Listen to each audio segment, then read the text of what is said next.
like right here. It's like there's always one within reach, you know? Like weirdly enough, that was just there. It's because it's an axe and it's a Viking. Like they go together. Hey YouTube, welcome back to our channel. My name is Elena. And I'm Bjorn. And we are Viking Age reenactors and living historians here to talk with you about your favorite Viking Age shows. Alright, so this is Trailer Tuesday, but we're not watching a trailer. I know. So we were actually approached by somebody in our comments on one of our other videos a couple weeks ago by the name of Hunter Johnson. He apparently, a bunch of years ago, made a Viking short film when he was still in high school with an amazing budget of $400. I don't know anything about it. Me neither. It is called Heathen Heartbreak. So some sort of a love story, maybe? It sounds like high school. We will leave a link to his channel and to the video below, as well as his Instagram, so go check him out. Here we go. We have a timeline. We have an exact set date. 897 AD. Alright. And we're in Scandinavia. Hostin mín. Saknar meira en nokkuð. Arta mitu tegar á kakeri. I swear.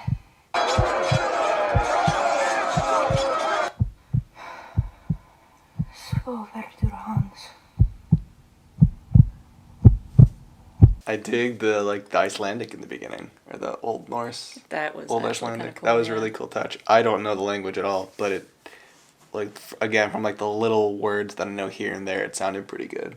Yeah. And it's also really cool to see it not be in English right away. Yeah, absolutely. Of even just paying attention to that kind of detail, I feel like is really unique.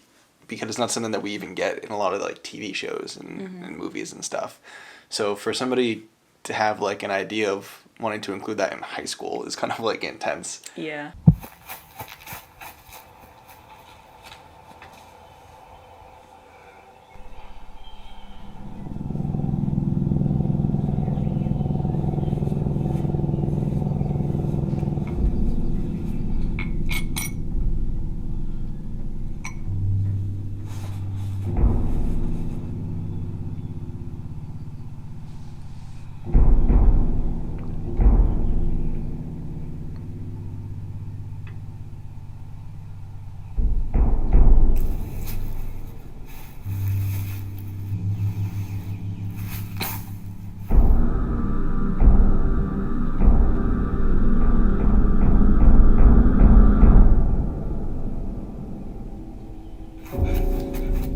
When we watch Viking Age shows, the very produced ones, we have actors that are in their 20s, 30s, 40s onward, essentially. We get older and older people who are acting out these parts. However, back in the Viking Age, people grew up way faster.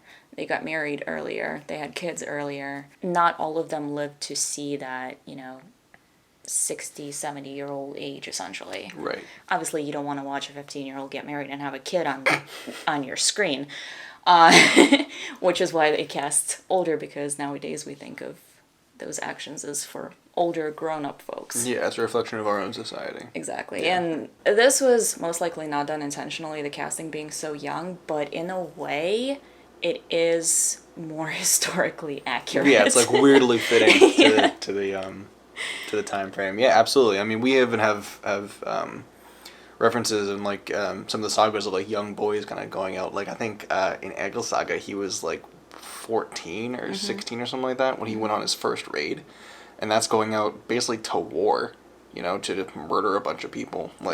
And I think it was a little bit unusual for him because he was very eager, even as a child, to kind of be a Viking and go do that. So it's a little bit unusual for somebody to be that young, but still it happened. Yeah. And very similar all throughout history with women. I mean, pretty much as soon as they got their period, it was expected of them to start to get married and...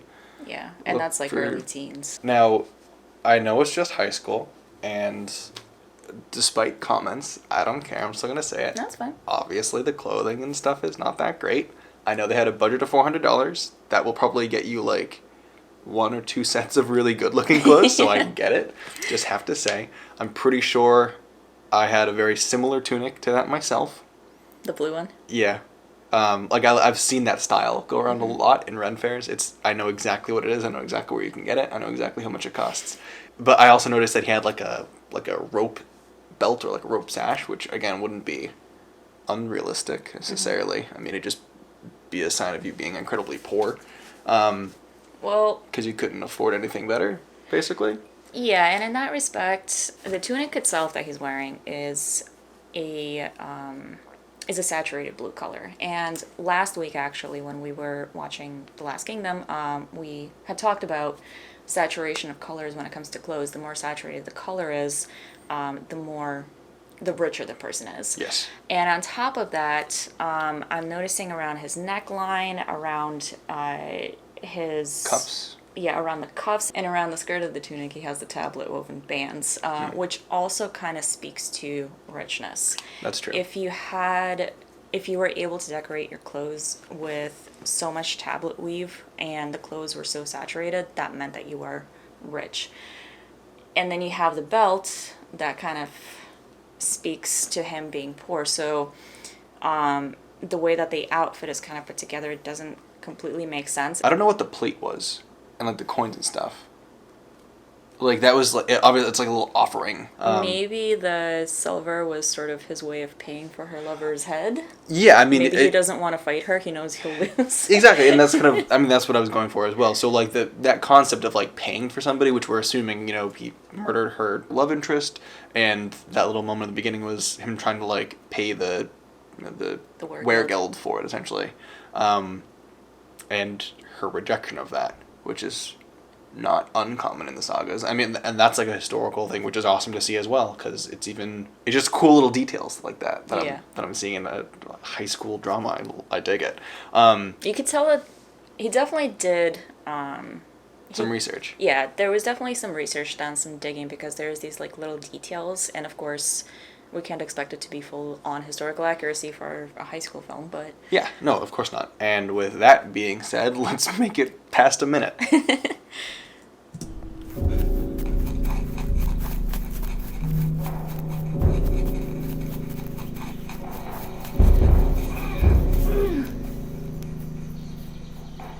He's getting away.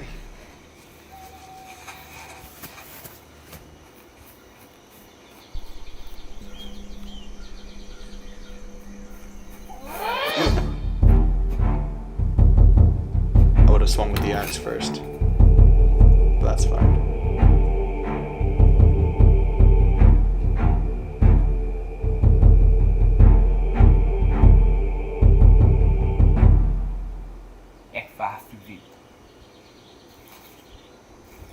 Þar sem ég vil heyra draupa þig. oh no, she has furs.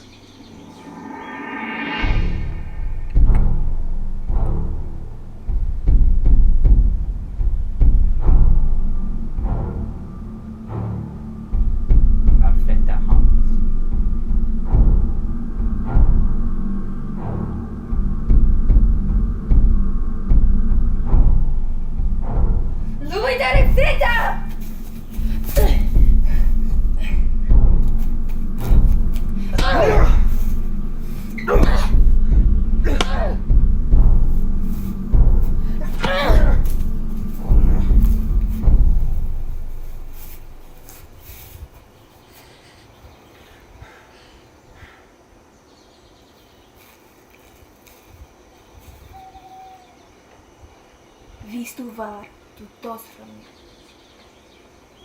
Bara, ara, pega.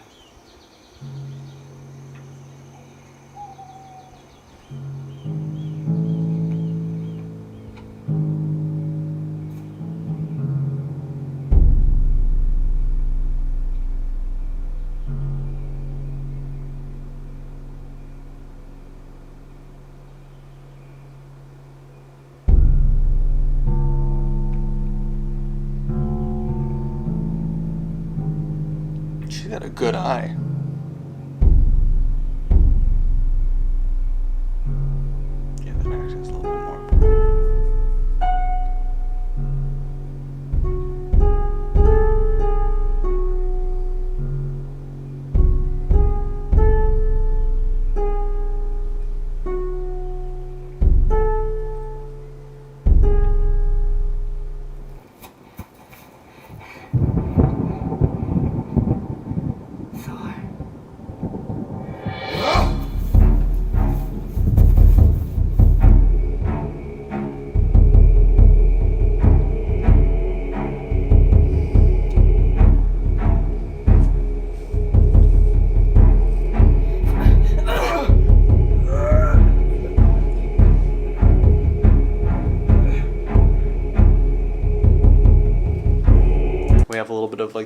religious struggle that's implied too, which is killing some other pagan and like trying to taunt her and everything. And Okay, so he's a Christian then. So in terms of weapons here, we have the shield and we have the axe.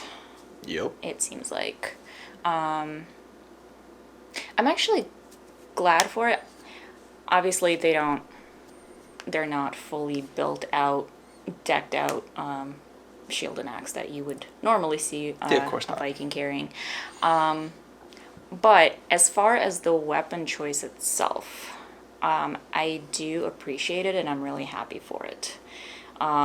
Because we've mentioned before that axes and spears were much more common on battlefields than Especially- swords were. Yeah, especially during the earlier Viking Age as well. Yeah. Swords were more of a rarity to start off with, and then they became more and more prevalent as the age kind of went on, and Exactly. imported swords kind of came into it. They imported a lot of swords from like Frankish territories and things. So Yeah, a little bit later on. yeah, I mean there is something just classically Viking about an axe as well. Yeah. It's very like simplistic, and it just kind of stands for like Viking. Yeah. You know what I mean? Like it's like right here. It's like there's always one within reach. You know, like Weirdly enough, that was just there. it's because it's an axe and it's a Viking. Like they go together.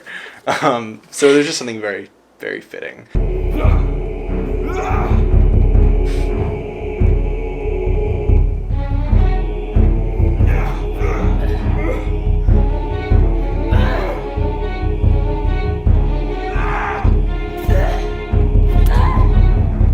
Timi tilta pega.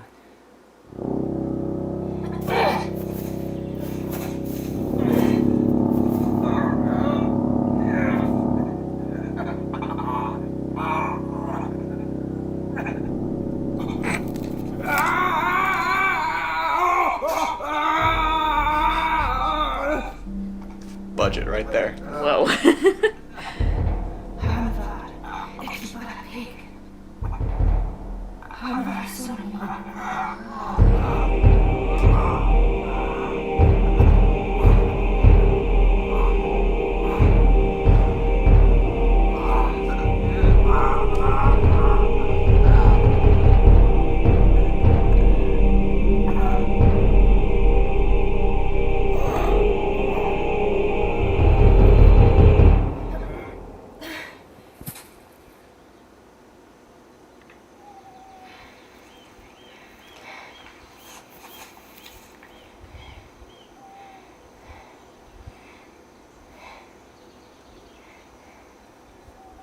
Oksini.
I kind of like it.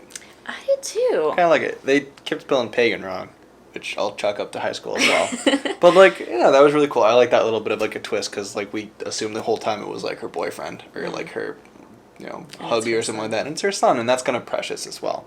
And there's nothing better for a Viking story than love and vengeance and bloodshed. Like, what makes a better tale than that? I like the way that the transition from him being there to him being gone. Sort of like she. Oh, like the behind the tree thing? Yeah. It's sort of like she's avenged him, and now he can go on to Valhalla and. Rest. JK, he can fight. He can fight and drink. Yeah, but I thought it was really well done. Like the content was there, definitely. Even in something very like primitive and still very simplistic, like a high school project basically. Still had like more content than that I've seen, which is awesome. Knew when the drama kind of made sense and everything. It was like I like the little like coyote, the little talon thing that was kind of cute. She like stabbed him with it. It's like that struggle with like mind or heart, you know, like what you feel is right versus like what's logically right. So obviously like logic would dictate go after the axe, kill the dude, and then take the thing. But she went for getting that keepsake first and making sure that was safe. So then she used it against him, and it did make sense, I suppose, in a storytelling kind of way. Well, and when she choked him, it was with the cord. Exactly. So then it was like right justice, because then it was like he was killing her, or he was killing him, you know? Or she was like using that token like to avenge the child. Yeah, exactly. Yeah, so it was nice. I want to know what they did with that finger. That looked pretty good. I want to know like if the kid had like an injury and like he just had like a false finger, and like they just took advantage of that, or like they got a prosthetic, or like something. I want to know because that looked good. That looked pretty legitimate. Yeah. Yeah. I guess the last thing that I kind of wanted to touch on a little bit, the makeup, the black around the eyes. Yep. May have been a little too Xena Warrior Princess-y, maybe. Somebody listened to Marilyn Manson when they were growing up. That's all I'll say. It had a very Hollywood feel to it. Oh, yeah. Marilyn Manson Hollywood era feel. That's what it reminds me of. The black makeup around the eyes is totally a thing. As far as we know, we do have some written evidence of that, but I'm just not sure about it being a one solid straight type thing. Nope. Creative license. Yeah. Yeah, it was funny though, because like she has like besides that she also has like the red on her chin, which is like an interesting touch, I guess, just being, you know, for the flair of drama and stuff. But the cool thing about it though was after she bit off his finger, she did have some of that blood running down too, so it just kind of like meshed in with her makeup. Yep. Makes you wonder if it was makeup at all. Please let me know in the comments what you did for the effects when you had the main protagonist bite off the dude's finger, because I'm very curious. Because that looked really good. And I can't say it any other way, or else it's going to sound really bad. Overall, I think that it was good. Obviously, there were some budgetary restrictions, but we're not going to knock it for that. Not at all. There was definitely some research that went into this, and certain steps that were involved to place that into the script and visually into the film. So I do appreciate a lot of that. Yeah, absolutely. I definitely appreciate what they did with it. I thought it was very nice and subtle, you know, for the elements that were involved with it. That's about all that we have. Hunter, thank you so much again for submitting this to us. And again, we're going to link the channel, the video, and the Instagram handle in the comments below, so do check out his stuff. And I'm actually curious to take a look at the new film. Yeah. Whenever that's going to be coming out. Same. Yeah, if it's going to have that same amount of historical know-how with a bigger budget, I'm kind of curious to see how that's going to turn out. Yeah, absolutely. No, and I'd encourage everybody else to check it out as well, because it's good stuff. Thank you guys so much for watching. We hope you enjoyed it. If you did, hit the like button. If you're new to the channel, make sure to subscribe and hit the bell so you can be notified of our future videos. And we will see you in the next one.